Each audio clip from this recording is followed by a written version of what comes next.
অনেকে প্রাইভেট করবে না বুঝছে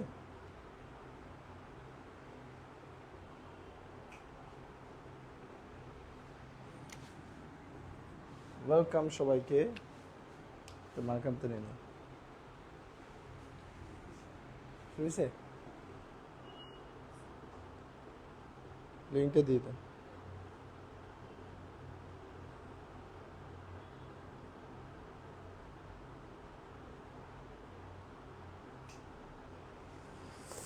তো সবাইকে ওয়েলকাম আজকে আমাদের যে শিডিউল ক্লাস ছিল তোমাদের জন্য সাজেস্টিভ ক্লাস আমরা এটা শুরু করছি তো তোমরা যারা আছো তারা আমাদের সাথে লাইভে থাকবা আর যারা আসো নাই পরে শুনেই হবে ঠিক আছে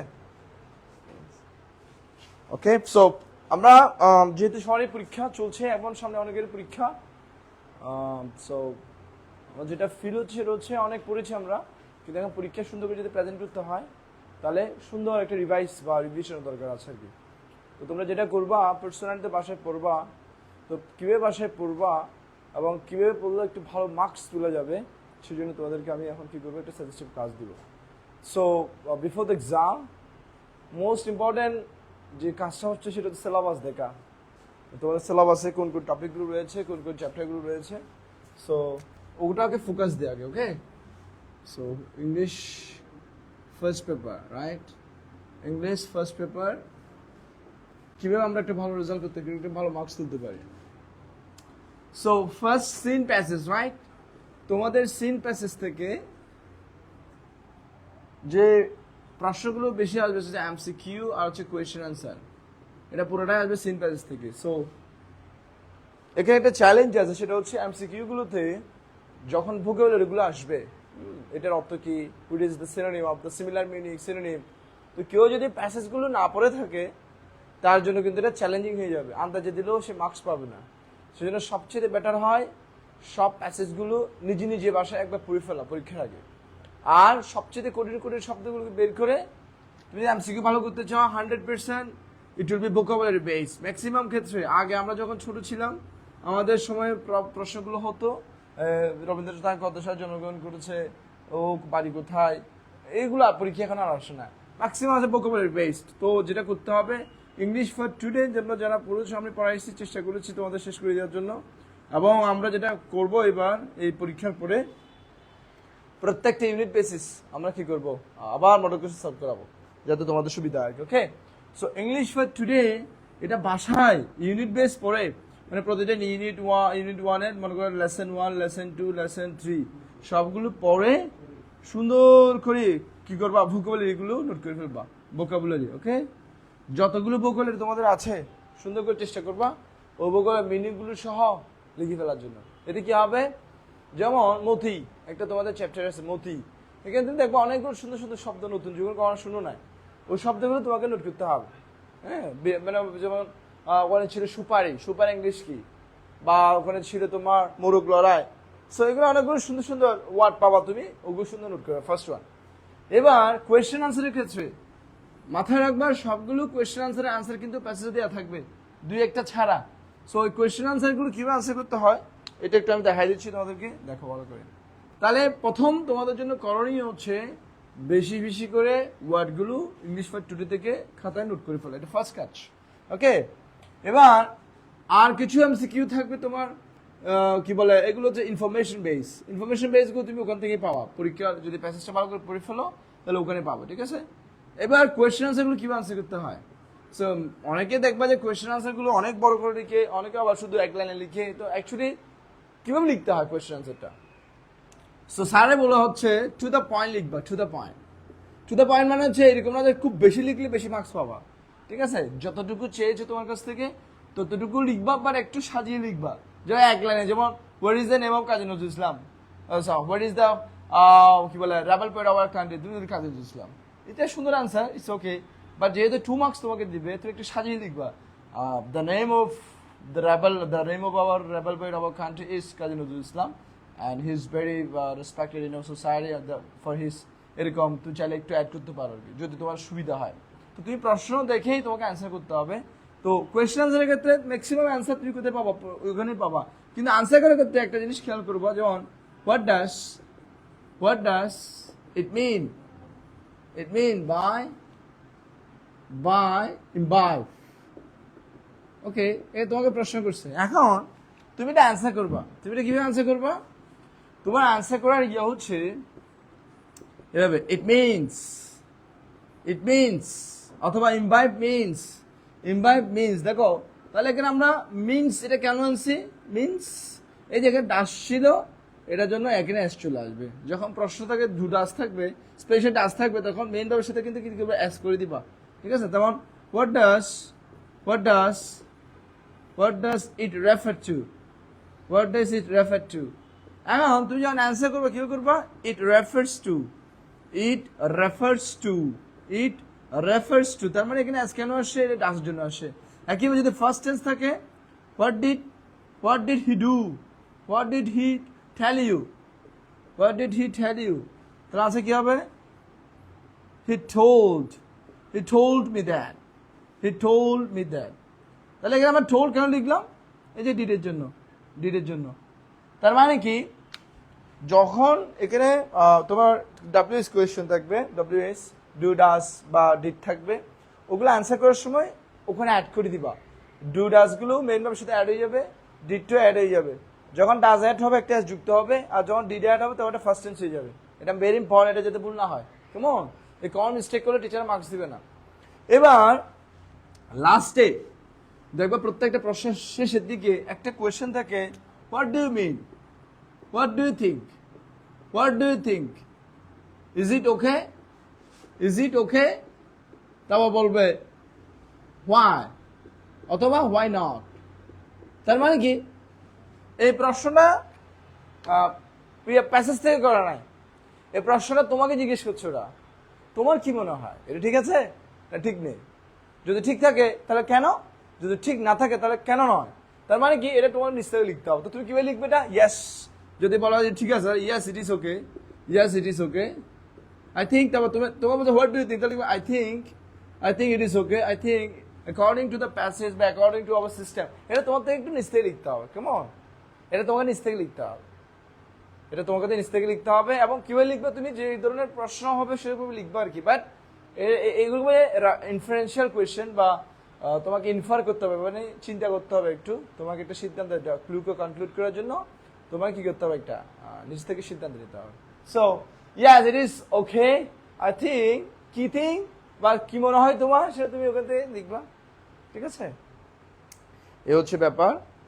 এখন তোমাকে আরেকটা যেটা করতে হবে সেটা হচ্ছে এইগুলো প্রশ্ন উত্তর। এরপরে হচ্ছে তোমাদের আরেকটা প্যাসেজ দিবে, সেখানে ওই প্যাসেজটা হবে আনসিন, বা সিন প্যাসেজ থেকে আরেকটা তোমাদের প্রশ্ন হয়, সেটা হচ্ছে এটা fill in the blanks without clue,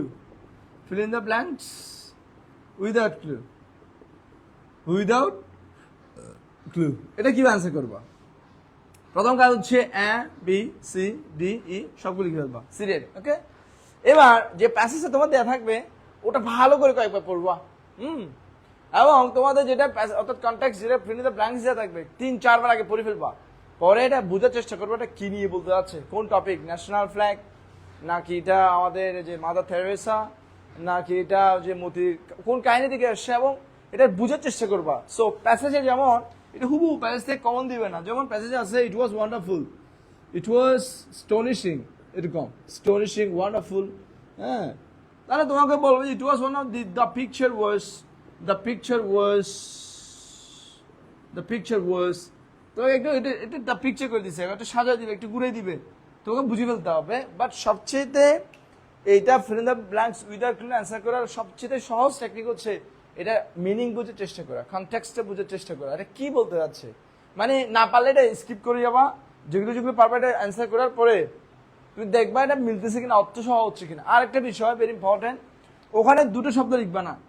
মনে করো দুটো শব্দ কিরকম, অয়ার, ডান, তারপর তোমার এই যে বা কি বলে অন দ্য আদার হ্যান্ড, এরকম লিখে যাবে না। ঠিক আছে? এরকম অনেকগুলো শব্দ এখানে লিখে যাবে না। শুধু যখনই তুমি ফিল ইন দ্য ব্ল্যাঙ্কস করবা অনলি একটা শব্দ লিখবা, অনলি একটা শব্দ, স্পেশালি উইদাউট ক্লুর ক্ষেত্রে অনলি একটা শব্দ লিখতে পারবা। So very careful. আমার সাজেশন হচ্ছে উইদাউট ক্লুর ক্ষেত্রে কি করবা, বেশি বেশি করে কনটেক্সট বোঝার চেষ্টা করবা, কয়েকবার পড়বা, কয়েকবার বুঝার চেষ্টা করে কি নিয়ে আসছে, তখন আনসার পেয়ে যাবো। ঠিক আছে? আর যেহেতু সিন প্যাসেজ আমাদের পড়া থাকবে, তোমরা দুই একবার পড়লে ধরে দাঁড়া কি বলতে আছে। ওকে, ইটস ওকে। এরপর হচ্ছে আমাদের আনসিন প্যাসেজ। আনসিনটা কিভাবে আনসার করবো? সো অলরেডি আনসিন আমি প্র্যাকটিস করাইছি তোমাদেরকে। আনসিন কি করতে হবে? আনসিনের ক্ষেত্রে তোমাদের কি কি হবে সেখানে? Information transfer. Okay, information transfer তোমাদের এটা আসবে পরীক্ষায়, right? Information transfer. So information ট্রান্সফারের ক্ষেত্রে যেটা করতে হয় সেটা হচ্ছে, যেমন Rabi Thakur was born in 1961, ঠিক আছে, বা 1861, ওকে 1861, তাহলে কি হবে? at the age of 80 he died.